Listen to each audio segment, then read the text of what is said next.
Hello viewers, তো সবাইকে জানাই আবারও স্বাগতম আমার এই ইউটিউব চ্যানেলে।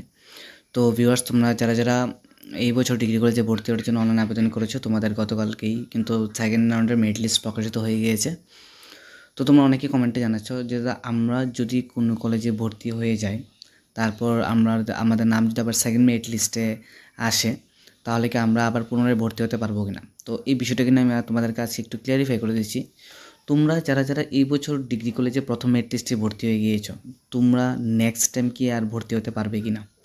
তো দেখো, তোমরা যদি সেকেন্ড মেরিট লিস্টে ভর্তি হতে চাও, অন্য ধরো কোনো স্টুডেন্ট বিবিএম কলেজে বা বিবিএমসি কলেজে প্রথম মেরিট লিস্টে ভর্তি হয়ে গেছে, এবার ওই স্টুডেন্টের নাম দ্বিতীয় মেরিট লিস্টে এমবিবি কলেজে এসেছে, কিন্তু ওই স্টুডেন্টটা এমবিবি কলেজের পড়ার ইচ্ছা, এখন ওই স্টুডেন্টটা কি বিবিএমসি থেকে এমবিবি যেতে পারবে? হ্যাঁ, অবশ্যই যেতে পারবে, কিন্তু তোমাদেরকে একটা অ্যাপ্লিকেশন করতে হবে, পাশাপাশি তোমাদেরকে সিটটা ক্যান্সেল করতে হবে। ঠিক আছে, তোমাদের প্রিন্সিপালের কাছে একটা অ্যাপ্লিকেশন করতে হবে, তারপর বা ডাইরেক্টর অফ এডুকেশনের কাছে অ্যাপ্লিকেশন করতে হবে, এবং সিটটাকে ক্যান্সেল করে তোমরা ওই কলেজে অ্যাডমিশন হতে পারবে। ঠিক আছে, আমার যতটুকু জানা আছে বা আমি যতটুকু জানি, বা according to last year, according to 2023 2024 এরকমটা হয়েছে, একটা অ্যাপ্লিকেশন দিতে হয়েছে এবং সিটটা ক্যান্সেল করতে হয়েছে, তবেই তুমি অন্য কলেজে পাবে।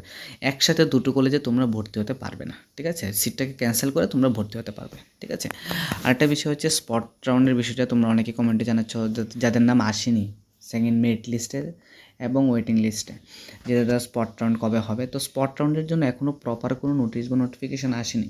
যদি স্পট রাউন্ডের জন্য কোনো প্রপার নোটিশ বা নোটিফিকেশান আসে, তাহলে অবশ্যই আমি তোমাদেরকে দিয়ে দেবো, কিন্তু আশা করা যাচ্ছে এই মাসে হয়তো বা স্পট রাউন্ড হবে না, কারণ তৃতীয় মেরিট লিস্ট আসার অনেকটা সম্ভাবনা রয়েছে, প্রায় 80-90% সম্ভাবনা রয়েছে তৃতীয় মেরিট লিস্ট। ঠিক আছে, তৃতীয় মেরিট লিস্ট আসবে বলেই কিন্তু ওয়েটিং লিস্ট প্রকাশিত হয়েছে, হয়তো বা I am not sure about that, but আমি অ্যাপ্রোক্স বলছি যে আসতে পারে। ঠিক আছে, আর যদি না আসে তাহলে তো অবশ্যই স্পট অ্যাডমিশন হবে।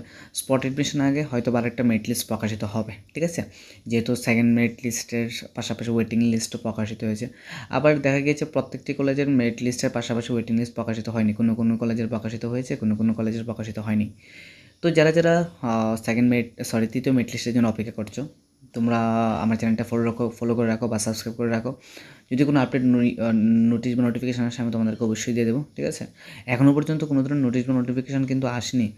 স্পট অ্যাডমিশন বলো, তারপর তৃতীয় মেরিট লিস্ট বলো, কোনো নোটিশ বা নোটিফিকেশান আসেনি। ঠিক আছে, তো তোমরা যারা অনেকেই কমেন্ট করছো যে দাদা আমাদের নাম কি তৃতীয় মেরিট লিস্ট আসবে কিনা বা স্পট রাউন্ড হবে কিনা, তো এইটার জন্য এখনও প্রপার কোনো নোটিশ আসেনি। ডাইরেক্টর অফ এডুকেশন থেকে নোটিশ আসবে যে তোমাদের তৃতীয় মেরিট লিস্ট হবে। ঠিক আছে, তো যাদের এসেছে নাম দ্বিতীয় মেরিট লিস্টে, তোমরা অবশ্যই অ্যাডমিশন হয়ে যাবে। আগামীকালকে থেকে অ্যাডমিশন শুরু হয়ে যাবে। তোমাদের কী কী ডকুমেন্ট লাগবে প্রত্যেকটি কলেজের অফিসিয়াল ওয়েবসাইটে দেওয়া আছে, তেমন কিছু লাগবে না। মেয়েদের জন্য ফ্রি, মেয়েদের জন্য কোনো টাকা লাগবে না। ছেলেদের জন্য যদি প্র্যাকটিক্যাল সাবজেক্ট থাকে তাহলে 962 টাকা, আর 962 আমি লাস্ট দেখেছিলাম, তোমরা আরেকবার চেক করে নেবে। আর যাদের প্র্যাকটিক্যাল নেই তাদের 622 টাকা। ঠিক আছে, তো এই হচ্ছে বিষয়। উইদাউট প্র্যাকটিক্যাল আর উইথ প্র্যাকটিক্যাল এটি ডিফারেন্স। আর মেয়েদের কোনো টাকা লাগছে না এখানে। তোমাদের ক্লাস 10-12 মার্কশিটটা নিয়ে যাবে, অ্যাডমিট কার্ড নিয়ে যাবে, আর পরে লিভিং সার্টিফিকেট, যে স্কুল থেকে তোমরা পড়াশোনা করেছো সেই স্কুল থেকে একটা লিভিং বা ট্রান্সফার সার্টিফিকেট দেবে, এটা নিয়ে যেতে হবে। ঠিক আছে, তো এখনও পর্যন্ত কোনো নোটিফিকেশান পাবলিশ হয়নি যে তোমাদের তৃতীয় মেরিট লিস্ট প্রকাশিত হবে। ঠিক আছে, তৃতীয় মেরিট লিস্ট যদি প্রকাশিত হয়, আমি তোমাদেরকে অবশ্যই আগে থেকে জানিয়ে দেবো। ঠিক আছে, তো ভিডিওটি দেখার জন্য অসংখ্য ধন্যবাদ। তোমরা আমার চ্যানেলে যারা নতুন আছো, অবশ্যই আমার চ্যানেলটিকে সাবস্ক্রাইব করে পাশে দেওয়া বেল আইকনে ক্লিক করো।